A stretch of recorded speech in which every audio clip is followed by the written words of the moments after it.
Olá, pessoal! Sejam todos bem-vindos, bem-vindas. Aqui é o professor Eustáquio, que a gente vai direto ao ponto, vocês observem isso, porque na atualidade muita gente acelera o processo e a abordagem da psicanálise, a qual a gente está trabalhando com vocês, as unidades dessa disciplina semipresencial, Teorias e Técnicas Psicanalíticas 1, a possibilidade da gente entender a psicanálise na tentativa de compreender a formação da subjetividade. E nessa unidade, que é a unidade 6, trataremos aqui de neuropsicanálise e o debate científico, né? Ou seja, um diálogo necessário. É a obra do senhor Paulo Bierr. Paulo Bierr. E ele produz essa obra em 2017. A gente já inicia trazendo aqui alguns conceitos de comparação, né, entre aí a questão central e a conclusão principal. Primeiro item do quadro são as sessões. O contexto do debate, né, o isolamento versus o engajamento. Tópico central nesse sentido, o debate sobre a cientificidade da psicanálise. Aí é urgente a cientificidade, ou seja, muitos não a consideram como uma ciência. Ciência, no contexto histórico, para se candidatar a ser ciência, tinha que ter o objeto, o método, né? O objeto e o método de estudo. Eu penso que a psicanálise mostrou o seu objeto de estudo, que era o inconsciente, ainda é, e o seu método interpretativo, que aí inclui aí as técnicas de associação livre, análise dos sonhos, dos lapsos e do xistes e por aí vai, dos mecanismos de defesa, enfim, né? Então a hegemonia da ciência biologizante ou biologicizante e a demanda por validação empírica ameaçam o estatuto da psicanálise, ok? Há um debate sobre essa questão. Conclusão principal, para o Paulo B., defende que o debate é necessário, claro, né? Debate entre psicanálise ou aí a neurociência. Para evitar o isolamento político e a desqualificação da psicanálise, a recusa ao diálogo é insustentável no cenário científico. Então, ele traz para nós aí essa ideia de que deve haver um diálogo, sobretudo entre a neuropsicanálise, né, e a própria psicanálise. A escolha do tema neuropsicanálise traz o quê? Mais dois autores contribuindo aí para essa unidade, Solms e Panksepp, é a vertente que propõe a articulação direta da metapsicologia com a neurociência. Então, metapsicologia com a neurociência, era a articulação. E a neurociência ou melhor, a neuropsicanálise, né? Neuropsicanálise é o laboratório ideal para analisar o desafio proposto pelo autor, pelo Bierr, pois representa o ponto de maior ficção e potencial convergência com o discurso científico. Se há essa possibilidade de diálogo, tanto melhor para, sobretudo, a psicanálise. As ideias centrais do Bierr é o diálogo qualificado, vem trazer no primeiro item aqui a crítica ao discurso científico enviesado. O que Bierr propõe? Ele coloca aí, olha, exige um debate qualificado, alertando para o risco de confundir a ciência, em seu potencial para a complexidade, com o discurso da ciência. Então, uma coisa é a ciência, outra coisa é o discurso da ciência, muitas vezes ideológico e simplista, segundo Bierr. Ele critica a postura refratária que supõe, erroneamente, que a ciência rejeita o sujeito. Portanto, essa é uma observação significativa. O ponto central, a validação extraclínica, né? Validação extraclínica.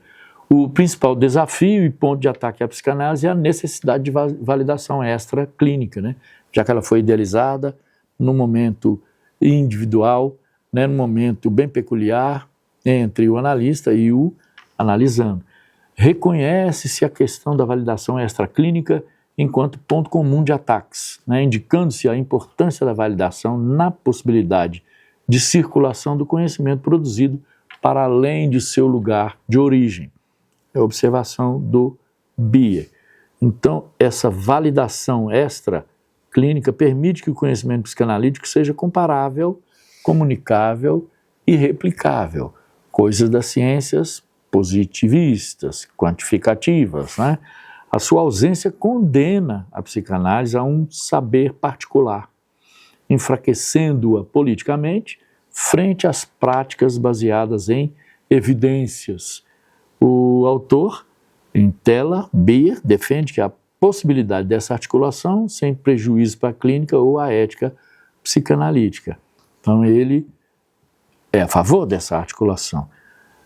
Traz a ideia de a neuropsicanálise e o desafio da cientificidade, como a neuro é a resposta mais explícita ao desafio dessa validação, buscando correlatos neurais para a metapsicologia freudiana. E temos aqui, para evidenciar para vocês, explicitar de uma forma melhor, um quadro. O quadro dá uma visibilidade mais significativa, né? O conceito psicanalítico, por exemplo, o inconsciente, o correlato neurobiológico seria o sistema de memória implícita e circuitos neurais não conscientes, conforme as ideias de Solms. Pulsão, conceito freudiano, psicanalítico. O correlato neurobiológico seria 7 sistemas afetivos primários, busca, medo e, conforme as ideias de um outro pensador, aí o Panksepp. Sonho, outro conceito freudiano, passível de ser interpretado. O correlato neurobiológico seria a atividade cerebral durante o REM, né, o Rapid Eye Movement, aí um sono mais profundo, né? E a não REM também, para refinar a teoria freudiana, ou seja, fazer exames neurológicos dessa situação para dar uma validade científica exigida por quem cobra da psicanálise, né? Então, o diálogo e o risco da redução. A neuropsicanálise cria a língua geral. O autor Beer fala, olha, necessária para o intercâmbio com a neurociência. Contudo, ela se depara com o risco central do debate, a redução explicativa. Então, a crítica é o seguinte: a tradução do inconsciente ético e histórico para o inconsciente cognitivo ou do afeto para o sistema de busca pode levar ao apagamento da subjetividade, tal como a psicanálise a compreende. O sujeito cindido, né? Então, esse apagamento desse processo de subjetivação poderia, pela neuropsicanálise, ser trazido, ser provocado. O alerta de Beer é fundamental não abrir mão das premissas éticas da psicanálise, como a recusa ao apagamento da subjetividade. Ou seja, se a gente encontra no corpo, no medicamento, uma forma de retirar a voz do sujeito, a gente apaga a voz da subjetividade, ok? Sugestão para vocês se aprofundarem nesses aspectos, né? Ou seja, processo de medicalização que nós temos hoje, nada contra, vale ressaltar, é também um apagamento da subjetividade. E, finalizando, o legado da neuropsicanálise sob a ótica de Beer, ela é uma materialização do desafio proposto por ele, que promove aí um engajamento ativo ao invés do isolamento.